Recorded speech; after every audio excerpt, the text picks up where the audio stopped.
اهلا بيكم على قناة رشا فهمي. النهاردة ان شاء الله هنعمل مع بعض اشكال من قاع البحر ان شاء الله. منها القواقع زي ما انتم شايفين، والاصداف اللي شكلها مختلف، ونجمة البحر. هنعمل الاشكال دي مع بعضينا طبعا بعجينة السيراميك. وان شاء الله هسيب لكم مكونات عجينة السيراميك في صندوق الوصف. ارجو ان انتوا ترجعوا له عشان تعرفوا طريقة او عمل عجينة السيراميك. بالشكل ده انا معايا قطعة من العجينة، هبتدي ابرمها بالمنظر ده، وهبتدي بالشكل ده، وهبتدي اعمل نفس الجزء ده تاني، واحط عليها برضو هبرم جزء برضو زي ما انتوا شايفين. وطبعا هظبطه بالشكل ده، وهحط قطعتين عشان يبان اطراف النجمة. طبعا هي لسه ما اكتملتش، لسه في طرف اللي هو، لان النجمة عارفينها هي 5 اطراف. هنعمل الجزء الباقي برضو بقطعة صغيرة اصغر شوية، وهنبتدي نحطها ما بين الحرف الفي او الاكس اللي احنا عملناه بالشكل ده، وهنبتدي نظبطها ونضغط على الطرف او الاطراف من جهة نص النجمة عشان تبان عندي نجمة البحر. وطبعا هنظبط الاطراف بتاعتها عشان يبقى كل الاطوال قد بعضها، اطرافها كلها قد بعضها بالشكل ده اهو زي ما انتوا شايفين كده بانت عندي شكل النجمة. هنيجي بعد كده هنجيب قطعة برضو من السيراميك، نجيب زي ما انتوا شايفين قطعة من السيراميك، وهبتدي اعمل دوائر صغيرة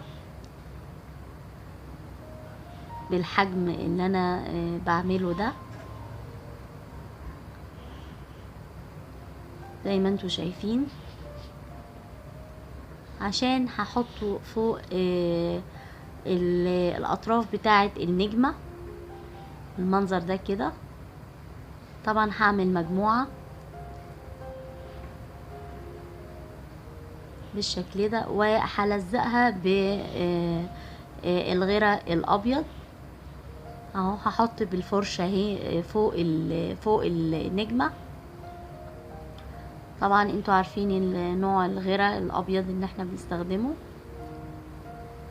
وبالمنظر ده ان انا هحط في نص النجمة وعلى اطراف كل طرف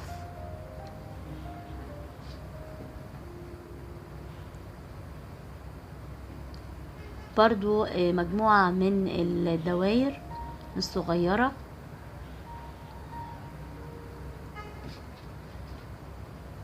بالشكل ده. طبعا انا حاملة كل طرف عشان يبقى النجمة في الاخر عندي ليها بروز او ليها اهداب او شوك زي ما انتوا شايفين كده، وده شكلها.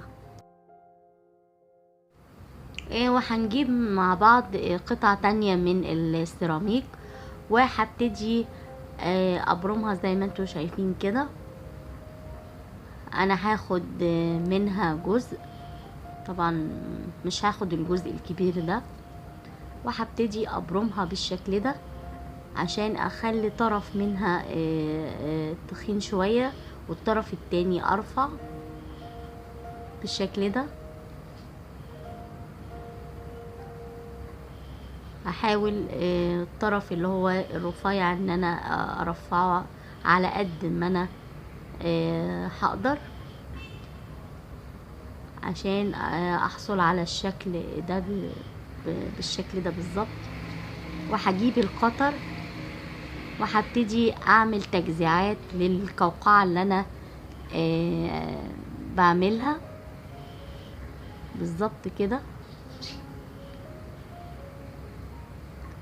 لغاية اخر طرف، وهبتدي الف القوقعة بالشكل ده.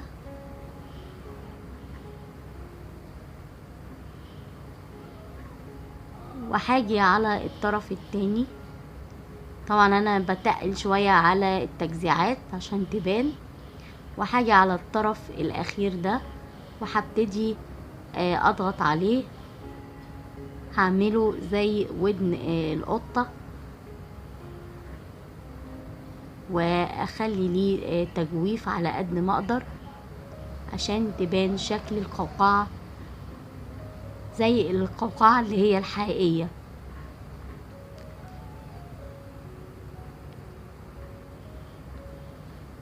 اهو بالمنظر ده.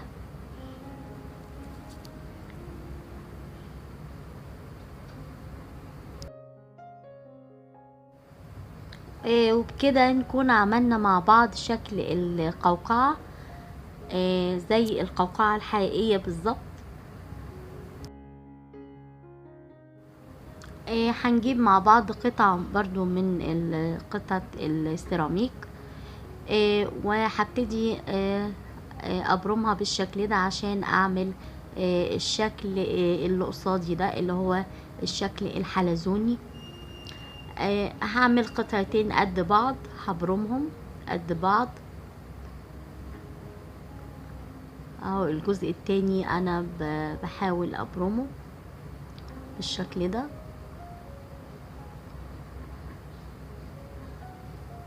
ويكونوا طول بعض بالظبط.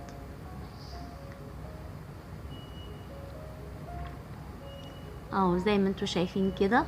وهبتدي ابرم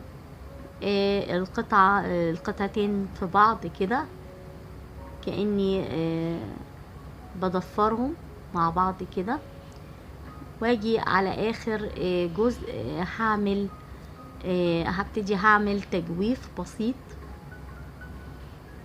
عشان يبان شكلها زي الشكل الحقيقي اللي احنا بنشوفه في قاع البحر بالشكل ده. اهو انا بحاول اعمل اهو بايدي وبظبطها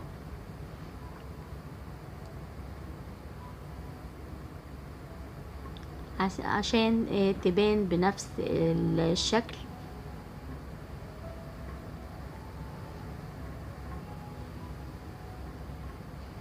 طبعا انا هظبطها على قد ما اقدر اهو، وهتبقى بالشكل ده نفس الشكل اللي قصادي. وبالشكل ده زي ما انتوا شايفين عملنا الاشكال اللي هي القوقعة والشكل الحلزوني والنجمة. طبعا ليكوا الاختيار ان انتوا تعملوا اشكال اكبر او اصغر في الحجم على حسب اختياركم. ارجو ان يكون فيديو النهارده عجبكم، وان شاء الله على وعد ان الفيديو الجاي يكون بفكره جديده وابتكارات فنيه احسن واحسن باذن الله. والى اللقاء ان شاء الله.